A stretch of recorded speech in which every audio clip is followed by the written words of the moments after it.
भागवत पुराण चतुर्थ स्कंध तीसरा अध्याय। सती का पिता के यहाँ यज्ञोत्सव में जाने के लिए आग्रह करना।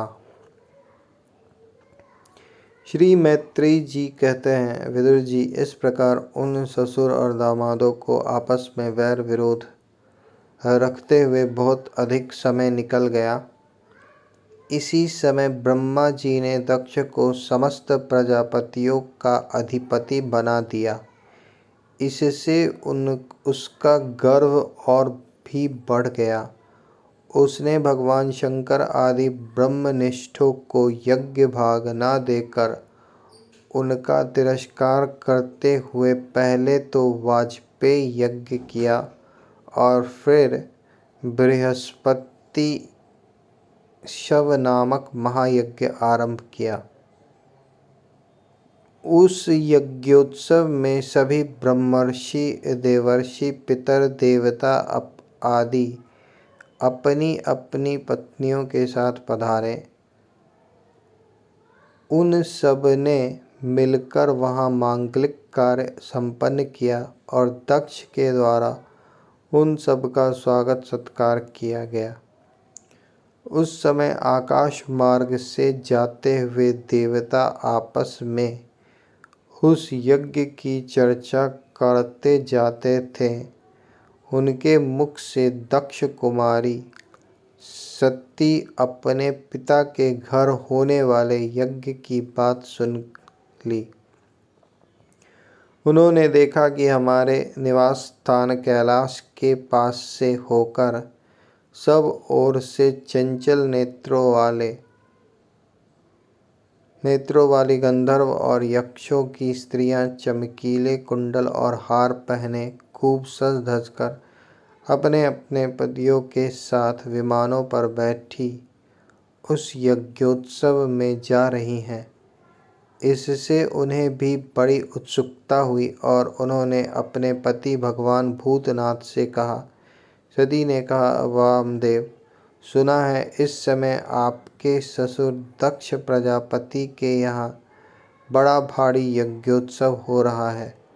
देखिए, ये सब देवता वहीं जा रहे हैं। यदि आपकी इच्छा हो तो हम भी चलें। इस समय अपने आत्मीयों से मिलने के लिए मेरी बहनें भी अपने अपने पतियों के सहित वहाँ अवश्य आएंगी। मैं भी चाहती हूँ कि आपके साथ वहाँ जाकर माता पिता के दिए हुए गहने, कपड़े आदि उपहार स्वीकार करूँ। वहाँ अपने पतियों से सम्मानित बहनों, मौसियों और स्नेह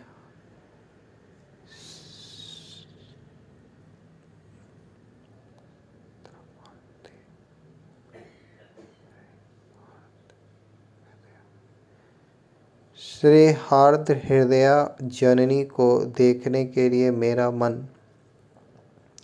बहुत दिनों से उत्सुक है। कल्याण में इसके सिवा वहाँ महर्षियों का रचा हुआ श्रेष्ठ यज्ञ भी देखने को मिलेगा। अजन्मा प्रभु, आप जगत की उत्पत्ति के हेतु हैं। आपकी माया से रचा हुआ यह परम आश्चर्यमय त्रिगुणात्मक जगत आप ही में भास रहा है। किंतु मैं तो स्त्री स्वभाव होने के कारण आपके तत्व से अनभिज्ञ और बहुत दीन हूँ। इसलिए इस समय अपनी जन्मभूमि देखने को बहुत उत्सुक हो रही हूँ। जन्म रहित नीलकंठ देखिए, इनके कितनी ही स्त्रियां तो ऐसी हैं जिनका दक्ष से कोई संबंध भी नहीं है, फिर भी वे अपने अपने पतियों के सहित खूब सज धज कर झुंड के झुंड वहाँ जा रही हैं। वहाँ जाने वाली इन देवांगनाओं के राजहंस के समान श्वेत विमानों से आकाश मंडल कैसा सुशोभित हो रहा है। सुरश्रेष्ठ ऐसी अवस्था में अपने पिता के यहाँ उत्सव का समाचार पाकर उसकी बेटी का शरीर उसमें सम्मिलित होने के लिए क्यों न छटपटाएगा। पति, गुरु और माता पिता आदि सुहृदों के यहाँ तो बिना बुलाए भी जा सकते हैं। अतः देव, आप मुझ पर प्रसन्न हो। आपको मेरी यह इच्छा अवश्य पूर्ण करनी चाहिए। आप बड़े करुणामय हैं तथा तभी तो परम ज्ञानी होकर भी आपने मुझे अपने आधे अंग में स्थान दिया है। अब मेरी इस याचना पर ध्यान देकर मुझे अनुग्रहित कीजिए। श्री मैत्रेयी जी कहते हैं, प्रिय सती जी के इस प्रकार प्रार्थना करने पर अपने आत्मियों का प्रिय करने वाले भगवान शंकर को दक्ष प्रजापति के उन मर्म भेदी दुर्वचन रूप बाणों का स्मरण हो आया जो उन्होंने समस्त प्रजापतियों के सामने कहे थे। तब वे हंसकर बोले। भगवान शंकर ने कहा, सुंदरी, तुमने जो कहा कि अपने बंधु जन के यहाँ बिना बुलाए भी जा सकते हैं, सो तो ठीक ही है, किंतु ऐसा तभी करना चाहिए जब उनकी दृष्टि अतिशय प्रबल देहाभिमान से उत्पन्न हुआ मद और क्रोध के कारण द्वेष दोष से युक्त न हो गई हो। विद्या तप धन सुदृढ़ शरीर, युवावस्था और उच्च कुल, ये 6 सत्पुरुषों के तो गुण हैं, परंतु नीच पुरुषों में ये ही अवगुण हो जाते हैं, क्योंकि इनसे उनका अभिमान बढ़ जाता है और दृष्टि दोषयुक्त हो जाती है। ऐसे विवेक शक्ति नष्ट हो जाती है, क्योंकि इनसे उनका अभिमान बढ़ जाता है और दृष्टि दोषयुक्त हो जाती है एवं विवेक शक्ति नष्ट हो जाती है। इसी कारण वे महापुरुषों का प्रभाव नहीं देख पाते। इसी से जो अपने यहाँ आए हुए पुरुषों को कुटिल बुद्धि से भौं चढ़ाकर रोष भरी दृष्टि से देखते हैं, उन अव्यवस्थित चित्त लोगों के यहाँ ये हमारे बांधव हैं, ऐसा समझकर कभी नहीं जाना चाहिए। देवी, शत्रुओं के बाणों से बींध जाने पर भी ऐसी व्यवस्था नहीं होती जैसे अपने कुटिल बुद्धि स्वजनों के कुटिल वचनों से होती है,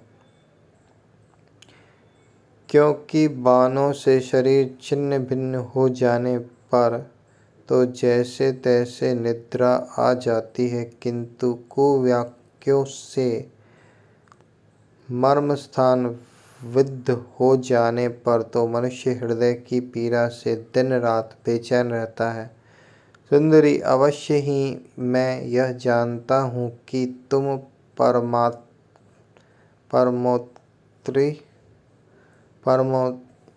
परमोन्नति को प्राप्त हुए दक्ष प्रजापतियों को अपनी कन्याओं में सबसे अधिक प्रिय हो, तथापि मेरी आश्रिता होने के कारण तुम्हें अपने पिता से मान नहीं मिलेगा, क्योंकि वे मुझसे बहुत जलते हैं।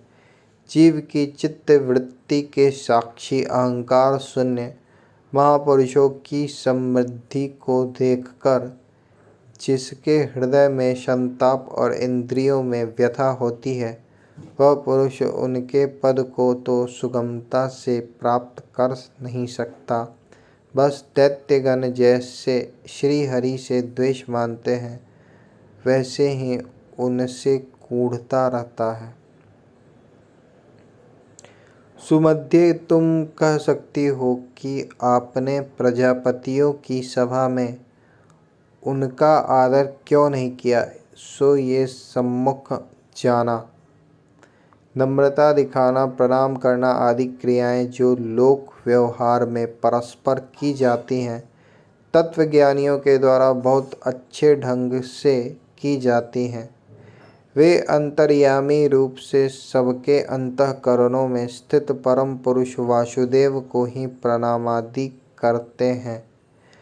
देहाभिमानी पुरुष को नहीं करते। विशुद्ध अंतःकरण का नाम ही वसुदेव है, क्योंकि उसी में भगवान वसुदेव का अपरोक्ष अनुभव होता है। उस शुद्ध चित्त में स्थित इंद्रियातीत भगवान वसुदेव को ही मैं नमस्कार किया करता हूँ। इसलिए प्रिय, जिसने प्रजापतियों के यज्ञ में मेरे द्वारा कोई अपराध न होने पर भी मेरे कटु वाक्यों से तिरस्कार किया था, वह दक्ष यद्यपि तुम्हारे शरीर को उत्पन्न करने वाला पिता है, तो भी मेरा शत्रु होने के कारण तुम्हें उसे अथवा उसके अनुयायियों को देखने का विचार भी नहीं करना चाहिए। यदि तुम मेरी बात ना मानकर वहाँ जाओगी तो तुम्हारे लिए अच्छा न होगा, क्योंकि जब किसी प्रतिष्ठित व्यक्ति का अपने आत्मीय जनों के द्वारा अपमान होता है, तब वह तत्काल उनकी मृत्यु का कारण हो जाता है।